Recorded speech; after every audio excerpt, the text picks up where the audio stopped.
ذرا تصور کریں، سال 1923 قاہرہ کا ایک ہوٹل، ایک امیر برطانوی لارڈ بستر پر تیز بخار میں تڑپ رہا ہے۔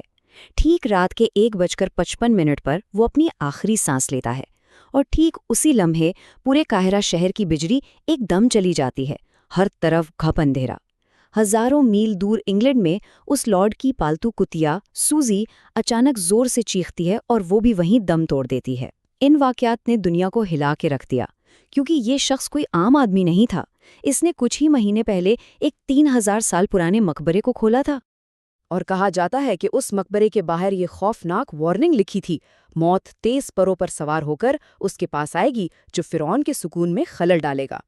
اور اگلے 6 سالوں میں اس مقبرے سے جڑے 22 افراد پراسرار طور پر مارے گئے۔ تو کیا یہ واقعی فرعون کی بددعا تھی؟ آئیے اس پورے معاملے کی تہہ تک چلتے ہیں۔ اچھا، تو سب سے پہلے اسی شخص کی موت کو قریب سے دیکھتے ہیں جس نے ساری کہانی کو جنم دیا، لارڈ کارناروون، وہ شخص جس نے مقبرے کی کھدائی کے لیے سارا پیسہ لگایا تھا۔ رات 1:55 پر قاہرہ میں ان کی موت ایک معمولی مچھر کے کاٹنے سے ہوئے انفیکشن کی وجہ سے ہوئی۔ ٹھیک اسی وقت پورے شہر کی بجلی کا اچانک غائب ہو جانا یہ ایک بہت ہی عجیب اتفاق تھا۔ اور پھر ہزاروں میل دور انگلینڈ میں تقریباً اسی وقت ان کی کتیا سوزی کا چیخ کر مر جانا۔ بس ان واقعات نے بددعا کی افواہوں کو جیسے آگ ہی لگا دی۔ لیکن اس بددعا کی کہانی سے پہلے ایک جنون اور کھوج کی کہانی ہے، ایک بھلائے دیے گئے بادشاہ کی 15 سالہ طویل تلاش کی۔ اس کہانی کے 2 مرکزی کردار تھے۔ ایک طرف تھے ہاورڈ کارٹر، جو ایک جانوروں کے پینٹر کے بیٹے تھے، کوئی بہت بڑے ماہر آثار قدیمہ نہیں تھے، لیکن ان پر ایک بھلائے گئے فرعون توتن خامن کو ڈھونڈنے کا جنون سوار تھا۔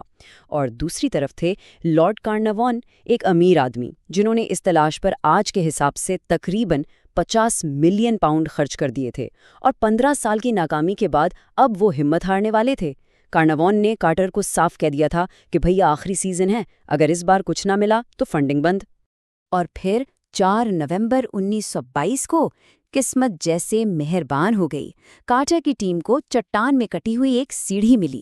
اگلے ہی دن تک ایک پوری سیڑھیوں کے قطار سامنے تھی جو ایک بند دروازے کی طرف جا رہی تھی، اور 24 نومبر کو اس دروازے پر لگی مہر پر ایک نام صاف پڑھا جا سکتا تھا: توتن خامن۔ کارٹر کو یقین ہو گیا کہ وہ اس فرعون کے مقبرے تک پہنچ گئے ہیں جسے وہ سالوں سے ڈھونڈ رہے تھے۔ 26 نومبر کو کارٹر نے دروازے میں ایک چھوٹا سا سوراخ کیا۔ پیچھے کھڑے لارڈ کارناروون نے بے چینی سے پوچھا، کچھ دکھائی دے رہا ہے؟ اندر سے گرم ہوا کا ایک جھونکا باہر آیا، اور جیسے ہی کارٹر کی آنکھیں اندھیرے میں دیکھنے کے قابل ہوئیں، انہیں ہر طرف سونے کی چمک دکھائی دی۔ انہوں نے جواب دیا، ہاں، شاندار چیزیں۔ وہ 3000 سالوں میں اس خزانے کو دیکھنے والے پہلے انسان تھے۔ یہ انسانی تاریخ کی سب سے بڑی آثار قدیمہ کی دریافت تھی، لیکن جیسے ہی یہ خبر دنیا میں پھیلی، ایک شاندار کھوج خوف کے ایک عالمی مظہر میں بدل گئی۔ پہلی نشانی تب ظاہر ہوئی جب کارٹر کی پالی ہوئی ایک سنہری چڑیا کو ایک کوبرا نے کھا لیا، اور کوبرا فرعونوں کی شاہی علامت تھا۔ مقامی مصریوں نے اسے ایک بہت برا شگن قرار دیا اور کہا کہ بادشاہ کے کوبرا نے اپنے مالک کے مقبرے کو چھیڑنے کا بدلہ لیا ہے۔ اور پھر اموات کا سلسلہ شروع ہوا۔ لارڈ کارناروون کی موت تو بس شروعات تھی۔ 1919 تک مقبرے سے براہ راست یا بالواسطہ طور پر جڑے 22 افراد مر چکے تھے، جن میں سے 13 تو وہ لوگ تھے جنہوں نے مقبرے کو خود کھولا تھا۔ اخبارات نے تو ہر موت کو بددعا سے جوڑنا شروع کر دیا۔ امریکی فائنانسر جارج جے گولڈ مقبرے کے دورے کے اگلے ہی دن بخار سے مر گئے۔ ریڈیولوجسٹ سر آرچیبالڈ ریڈ، جنہوں نے ممی کا ایکس رے کیا تھا، اچانک مر گئے۔ کارٹر کے سیکریٹری رچرڈ بیتھل کی بھی موت ہو گئی، اور جب ان کے 78 سالہ والد لارڈ ویسٹبری کو یہ خبر ملی تو انہوں نے اپنی 7ویں منزل کے اپارٹمنٹ سے چھلانگ لگا کر جان دے دی۔ لیکن وہ ثبوت جس نے عوام کو پوری طرح قائل کر دیا، وہ 1926 میں سامنے آیا، جب ڈاکٹروں نے توتن خامن کی ممی کا معائنہ کیا تو انہیں ممی کے گال پر ٹھیک اسی جگہ ایک زخم کا نشان ملا جہاں لارڈ کارناوون کو کیڑے نے کاٹا تھا۔ ایک ہی جگہ، ایک ہی گال۔ اس کے بعد تو جیسے اخبارات پاگل ہی ہو گئے۔ 3000 سال پرانی ممی اور ایک زندہ انسان کے چہرے پر ایک ہی نشان، یہ سب کچھ سننے میں بہت خوفناک لگتا ہے، لیکن اب وقت ہے اس سنسنی خیز فکشن کو حقیقت سے الگ کرنے کا۔ سوال یہ ہے کہ کیا اس میں سے کچھ بھی حقیقی تھا یا یہ سب محض اتفاقات، افواہیں اور میڈیا کی پھیلائی ہوئی سنسنی خیزی تھی؟ چلیے سب سے مشہور بد دعا کی تحریر سے شروع کرتے ہیں۔ اخبارات نے دعویٰ کیا کہ مقبرے کے داخلی دروازے پر ایک مٹی کی تختی ملی تھی جس پر یہ بد دعا لکھی تھی، جسے کارٹر نے چھپا دیا۔ حقیقت یہ ہے کہ ایسی کوئی تحریر کبھی تھی ہی نہیں۔ کئی دہائیوں بعد ایک سیکیورٹی انچارج نے خود اعتراف کیا کہ ایک صحافی نے بد دعا کے بارے میں پوچھا تھا اور ٹیم نے انکار کرنے کے بجائے بس مسکرا دیا۔ ان کی اس ہلکی سی مسکراہٹ سے صحافی نے خوشی خوشی پوری کہانی خود ہی گھڑ لی۔ اور دیگر واقعات کی بھی سائنسی وضاحتیں موجود ہیں۔ قدیم مقبروں میں خطرناک پھپھوندی جیسے ایسپرجلس نائجر پائی جا سکتی ہے۔ یہ ایک ایسی پھپھوندی ہے جو بند اور نم جگہوں پر پروان چڑھتی ہے اور سانس کی شدید بیماریوں کا سبب بن سکتی ہے۔ 1923 میں پینسلن کی ایجاد سے پہلے ایک کیڑے کے کاٹنے سے ہونے والا معمولی انفیکشن بھی آسانی سے جان لیوا ثابت ہو سکتا تھا۔ 1920 کی دہائی میں قاہرہ میں بجلی کا نظام ویسے بھی قابل اعتبار نہیں تھا، تو بجلی کا جانا محض ایک اتفاق تھا۔ اور جہاں تک کارنارون کی کتیا کی موت کا تعلق ہے، اس کا وقت بھی ٹھیک سے میل نہیں کھاتا اگر برطانیہ اور مصر کے ٹائم زون کے فرق کو دیکھا جائے۔